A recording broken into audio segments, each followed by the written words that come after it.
Selamat pagi, siang, sore, atau malam, Miss Riwi dan teman-teman. Saya Luka Angelina dari kelas 12 IPA, absen 21. Sekarang saya mau menjelaskan tentang aturan pencacahan, kayak apa itu aturan pencacahan, terus aturannya ada apa aja, dipakai di kasus apa aja, terus latihan soalnya itu kayak gimana aja. Jadi check it out. Jadi ayo kita bahas tentang aturan pencacahan. Nah, pernah nggak sih kalian lagi main game puzzle nih, terus disuruh buka kode berangkas? Atau kalian pernah bingung mau milih baju apa untuk dipakai di acara? Atau kalian juga pernah disuruh guru kalian untuk ngebuat kelompok nih, untuk kerja kelompok misalkan. Nah, kegiatan-kegiatan ini tuh bisa kita pakai aturan pencacahan loh guys. Nah, jadi apa itu aturan pencacahan? Nah, aturan pencacahan ini adalah cabang matematika yang digunakan untuk menghitung banyak total kemungkinan atau susunan yang bisa terjadi dari suatu kejadian.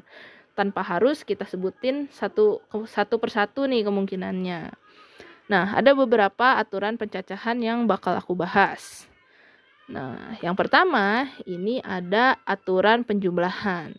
Jadi aturan penjumlahan ini kalau misalkan ada P pilihan jenis A dan Q pilihan jenis B. Tapi kita malah disuruh pilih salah satu nih antara dua jenis pilihan ini. Nah, berarti kita bisa tinggal jumlah aja. Jenis A sama jenis B. Nah, atau kalau misalkan di soal nih biasanya ada ciri khasnya, ada kata atau. Nah, aturan penjumlahan ini biasanya dipakai kalau misalkan kita bingung nih mau naik kendaraan apa ke sekolah. Mau naik mobil atau naik motor. Atau mungkin kalian lagi di mall terus mau belanja tas, tapi cuma bisa milih salah satu merek aja. Atau bisa juga kalian bingung nih mau pergi ke acara tapi pakai sepatu apa begitu. Nah, kita bisa pakai aturan penjumlahan nih untuk kasus-kasus tersebut. Nah, kita bahas langsung ke contoh soalnya ya. Nah, contoh soal yang pertama. Seorang siswa hendak menghadiri kegiatan di luar sekolah. Namun saat memeriksa rak sepatunya, ia memiliki 3 pasang sepatu sneakers dan 2 pasang sepatu sendal. Apabila siswa tersebut hanya dapat mengenakan tepat 1 pasang alas kaki, berapa banyak pilihan alas kaki yang dapat ia gunakan untuk pergi ke acara tersebut? Nah, di sini bisa nih kita tinggal tambahin aja 3 pasang sepatu sneakers ditambah sama 2 pasang sepatu sendal nih. Berarti kita dapat 5. Atau kalau masih bingung, kita tinggal bayangin aja. Kita punya 3 sepatu sneakers nih. Ada yang warnanya biru, krem, sama pink. Terus ada 2 sepatu sendal juga nih. Ada yang warna pink sama yang warna coklat. Nah, kita cuma bisa pakai salah satu aja kan. Nah, berarti tinggal kita tambahin aja 3 pasang sepatu ini ditambah sama 2. Maka banyak pilihannya. Kita cuma bisa dapat 5 aja begitu. Lanjut. Nah, soal kedua, untuk berangkat ke sekolah, seorang siswa memiliki opsi untuk menggunakan kendaraan pribadi atau kendaraan umum. Apabila di garasi rumahnya terdapat 3 unit sepeda motor yang siap digunakan, serta terdapat 3 trayek angkutan umum yang melintasi rute dari rumahnya menuju sekolah, berapa banyak pilihan cara siswa tersebut berangkat ke sekolah? Ya, berarti sama aja kayak tadi ya. Kita tinggal tambahin aja. 3 tambah 3. Berarti kita dapat 6 pilihan. Begitu. Nah, kita lanjut. Nah, yang kedua ada aturan perkalian nih. Jadi apabila kejadian pertama dapat dikerjakan dengan K1 cara yang berbeda, kejadian kedua dapat dilakukan dengan K2 cara yang berbeda dan seterusnya hingga kejadian N nih. Berarti banyaknya cara untuk melakukan semua kejadian tersebut secara beruntun kita bisa tinggal kaliin aja. Nah, untuk aturan perkalian ini biasanya ciri khas soalnya itu ada kata dannya. Nah, kasus-kasusnya nih biasanya yang kayak tadi aku sebutin ya. Kayak kita bingung mau milih baju apa. Atau kita disuruh duduk berjejer begitu. Atau seperti tadi, kode PIN HP atau kode berangkas. Kita bisa pakai aturan perkalian. Nah, kita lanjut ke contoh soal. Kita lanjut ke contoh soalnya. Seorang siswa bersiap untuk menghadiri sebuah acara di luar sekolah. Loh, lagi. Di dalam lemarinya ia punya 2 helai kemeja, 3 potong celana jeans, dan 2 pasang sepatu sneakers. Apabila siswa tersebut harus mengenakan satu setelan pakaian lengkap yang terdiri dari atasan, bawahan, dan alas kaki, berapa banyak kombinasi penampilan berbeda yang dapat ia gunakan? Nah, aturan perkalian ini berarti kita tinggal dikali aja. 2 dikali 3 dikali 2. Berapa? Ini 6. Berarti kita dapat 12 setelan. Ya, 12 kombinasi penampilan. Nah, atau kalau masih bingung, kita tinggal bayangin aja. Misalkan dia punya kemeja biru dengan 3 helai jeans kan, ada yang warnanya biru, coklat, pink, dan 2 sneakers nih. Tadi katanya kita punya sneakers biru sama krem. Sama halnya sama kemeja yang pink ini nih. Kita punya warna jeans 3 jenis jeans sama 2 sneakers.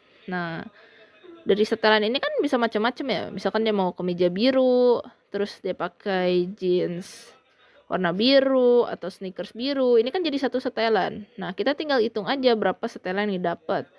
Nah, ini setelan 1 nih, kita dapat 1, 2, 3, 4, 5, 6. Nah, sama halnya sama yang warna pink ini. Dia juga dapat 6 setelan. Yang berarti kalau misal kita jumlah, itu kita bakal dapat sama kayak tadi. Kita dapat 12 setelan. Begitu. Nah, lanjut. Nah, soal kedua. Untuk meningkatkan keamanan, sistem mewajibkan seorang pengguna untuk membuat PIN yang terdiri dari 4 digit angka yang berbeda, di mana tidak boleh ada angka yang berulang. Apabila angka pembentuk PIN dipilih dari himpunan 0, 1, 2, 3, 4, sampai 9, berapa banyak susunan PIN yang aman dibuat? Nah, yang ini berarti tinggal dikali aja. Nah, kan di sini bilang dia bakal membuat PIN yang terdiri dari 4 digit angka ya. Nah, di soal ini kita bisa juga kita bisa pakai cara yang disebut filling slot nih. Kan dia bilang ada 4 digit angka nih.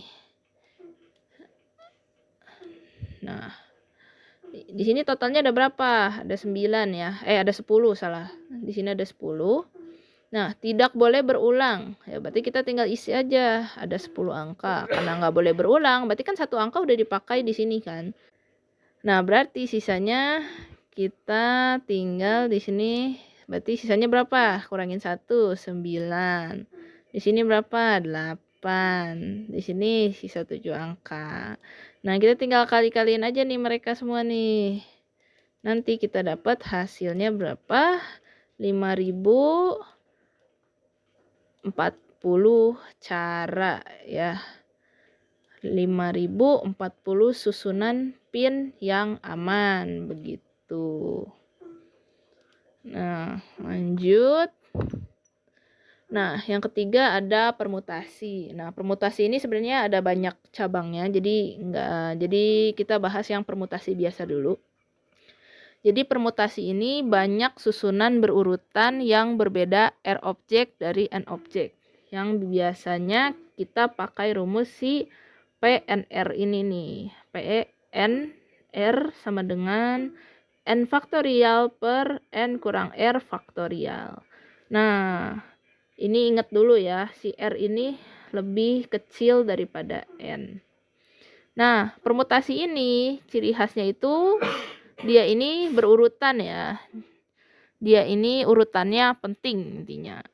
Nah, biasanya kita pakai permutasi kalau misalkan soalnya ditanya juara 1, 2, 3. Begitu. Nah, kita ke contoh soalnya ya. Nah, dalam rangka mempersiapkan ujian pra-US minggu depan, sebuah kelompok belajar yang terdiri dari 8 orang siswa akan memilih susunan penanggung jawab nih. Posisi yang dibutuhkan itu 1 ketua koordinator, 1 sekretaris, dan 1 bendahara. Apabila setiap siswa hanya diperbolehkan menduduki maksimal 1 jabatan, berapa banyak susunan penanggung jawab yang berbeda yang dapat dibentuk dari kelompok tersebut. Nah, kita bisa pakai permutasi. Ya, berarti P, ingat yang di atas ini yang paling tinggi, 8. Waduh, gede banget ini. Sebentar. Kita ganti pennya dulu. Kita ganti pennya, gede banget. Kok ini nggak bisa sih?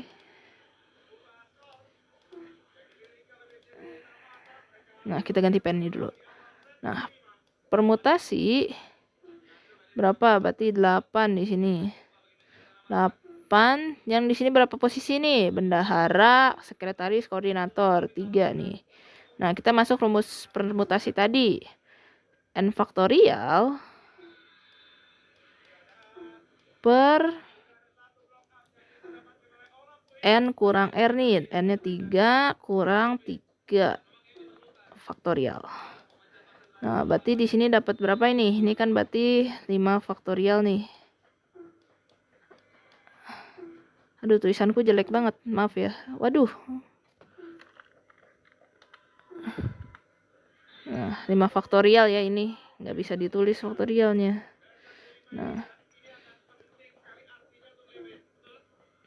Nah, berarti kan 5 faktorial. Berarti ini kita tulis dulu aja 8 kali 7 kali 6 kali kali 5 faktorial.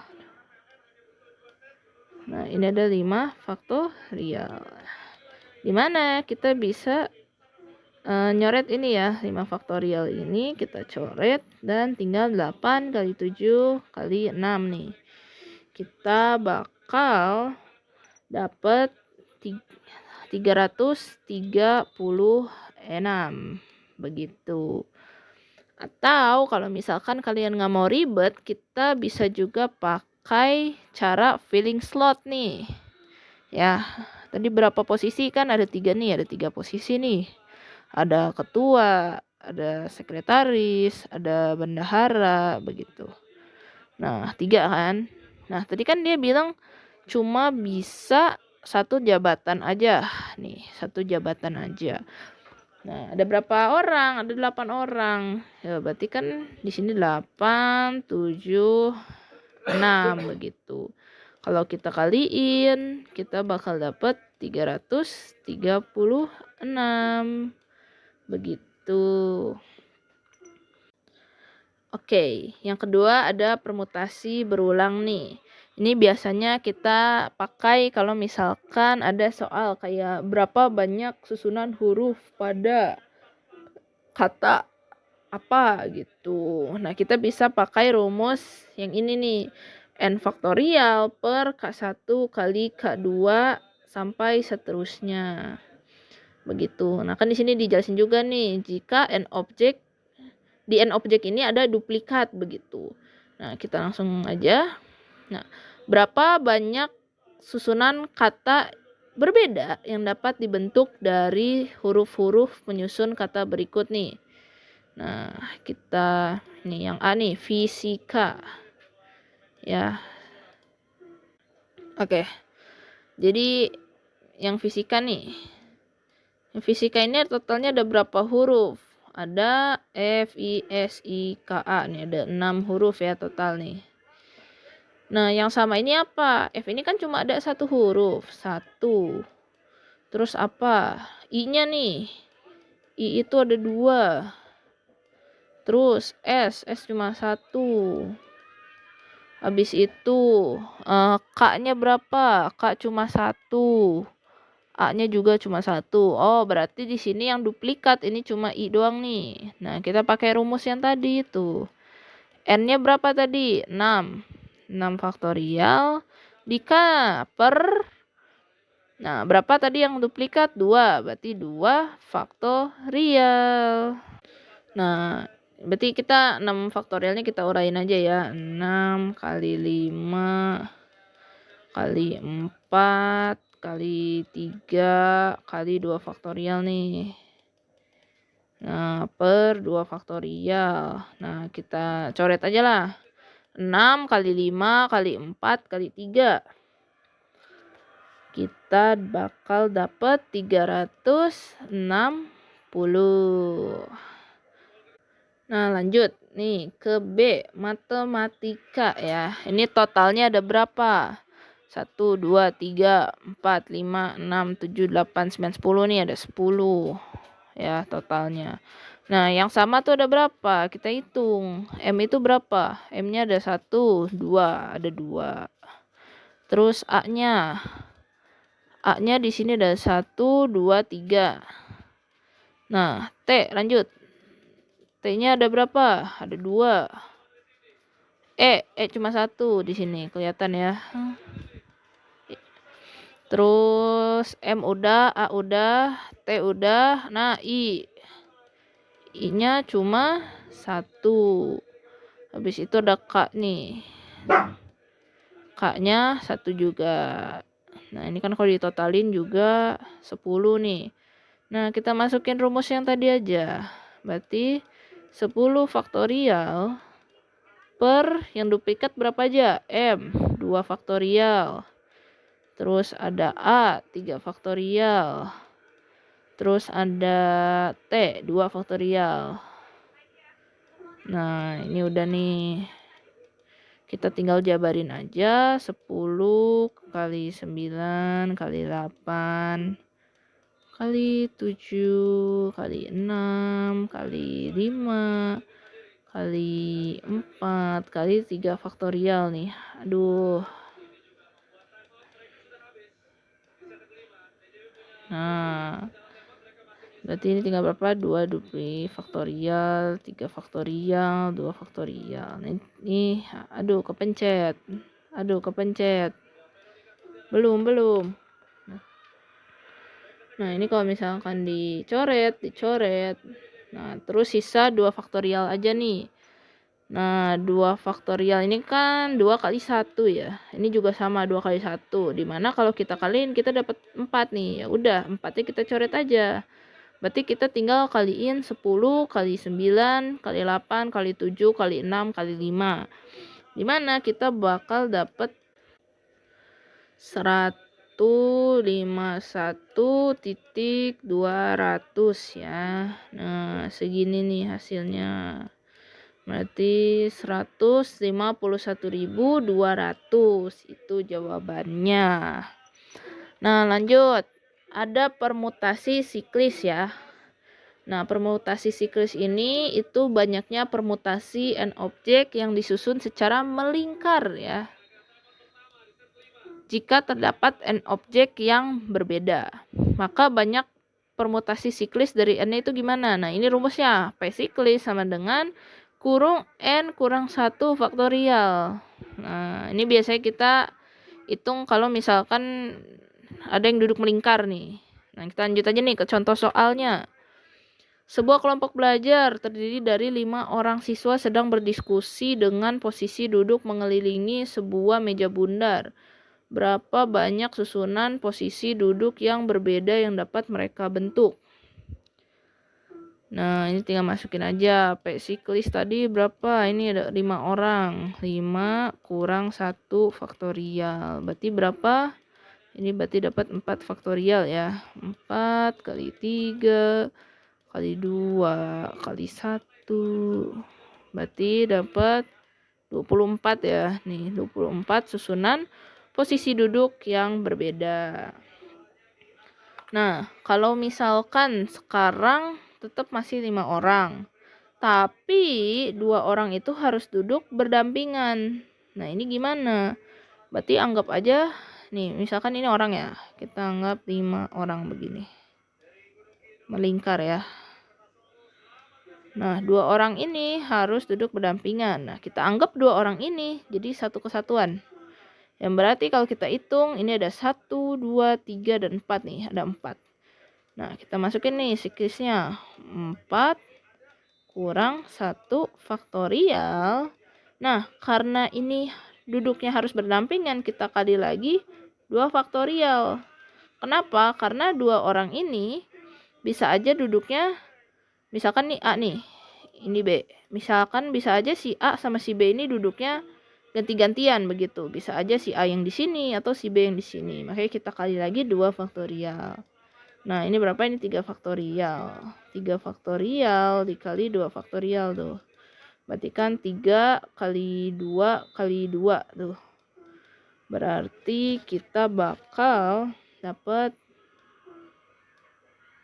20 bentar. 3 kali 2 kali 2 nih. Ya, benar. Kita bakal dapat 12. Nah, begitu. Nah, lanjut. Nah, yang terakhir ada kombinasi.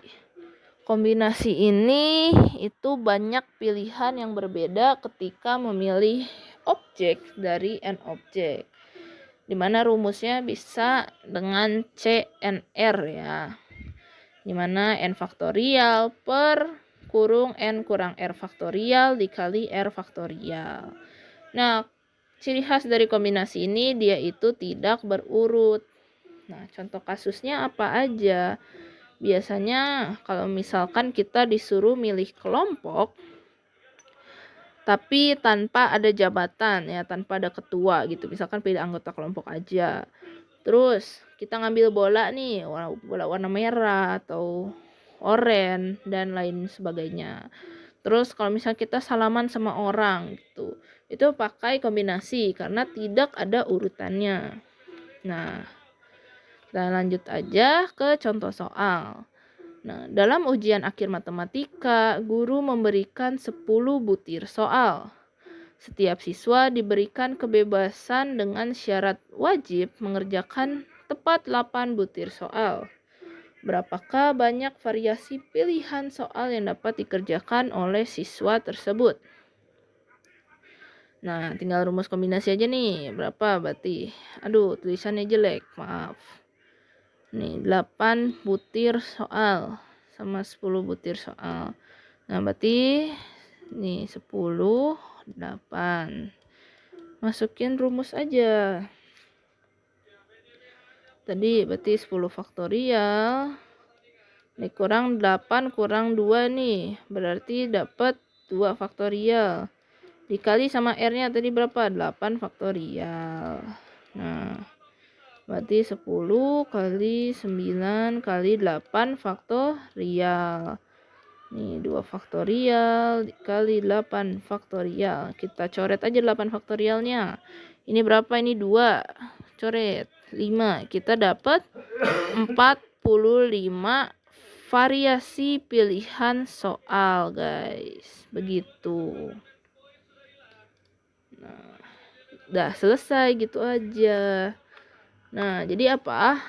Nah, jadi kesimpulannya, ini tuh yang penting yang bisa kalian ingat ya. Yang pertama, aturan penjumlahan. Aturan penjumlahan ini ciri khasnya itu dengan kata atau. Atau kita itu cuma bisa pilih salah satu opsi aja nih. Contohnya pilih transportasi atau pilih sepatu yang mau kalian pakai atau yang lain. Terus yang kedua, aturan perkalian ini ciri khasnya itu dan ya, kata dan. Contohnya apa? Pas mau pilih setelan outfit gitu atau rute perjalanan atau nomor sandi yang kayak tadi begitu. Nah, terus ada yang ketiga itu kombinasi. Nah, ciri khasnya ini dia ini tidak sesuai urutan ya. Oh, ini nomor 4 ya. Yaudah, pokoknya kombinasi ini tidak sesuai urutan. Contohnya pas kita salaman, pemilihan anggota kelompok, terus pemilihan soal yang kayak tadi begitu. Itu pakai kombinasi. Nah, yang terakhir ini permutasi nih. Ada 3 kan? Permutasi biasa, permutasi berulang, sama permutasi siklis. Intinya permutasi ini ciri khasnya itu sesuai dengan urutan ya.